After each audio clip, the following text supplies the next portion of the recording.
और धरती वाइकिंग्स के प्रचंड कदमों से थरथराने लगी, तब एक महान व्यक्ति प्रकट हुआ जिसका नाम फ्योर्ड्स और उससे आगे तक गूंज उठा।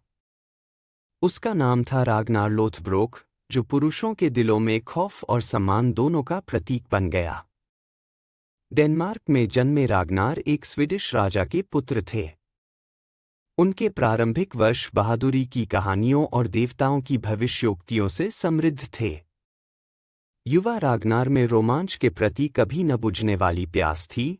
उसकी आत्मा उन समुद्रों की तरह अदम्य थी जिन्हें वह एक दिन वश में करेगा। जैसे जैसे समय बीता, रागनार की ख्याति में इजाफा हुआ। उसकी सबसे प्रसिद्ध उपलब्धियों में से एक उस भयंकर अजगर का वध था जो उसकी धरती को दहला रहा था। सुरक्षा के लिए जानवरों की खाल से बने पतलून पहनकर उन्होंने दैत्य का सामना किया। उसकी अथक जिजीविषा उसे विदेशी भूमि के किनारों तक खींच ले गई।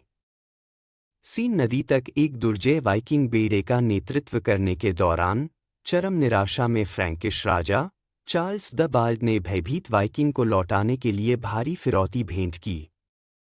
रागनार की चालाकी और साहस अब किंवदंतियों का हिस्सा बन गए थे। रागनार का जीवन उसकी पत्नियों और बच्चों के साथ गहरे जुड़ा हुआ था, जिनका उसकी गाथा में महत्वपूर्ण योगदान था। उनकी पहली पत्नी लेगर्टा एक महाबलवान योद्धा थी जिसकी शक्ति रागनार के बराबर थी। बाद में उन्होंने असलॉग से विवाह किया, एक दृष्टा जिसकी भविष्यवाणियों ने उनके भाग्य को आकार दिया। उनके बेटे, जिनमें ब्योर्न आयरनसाइड और प्रसिद्ध स्नेक आइवर शामिल थे, विजेता की उसकी विरासत को आगे ले जाने के लिए पूर्व निर्धारित थे।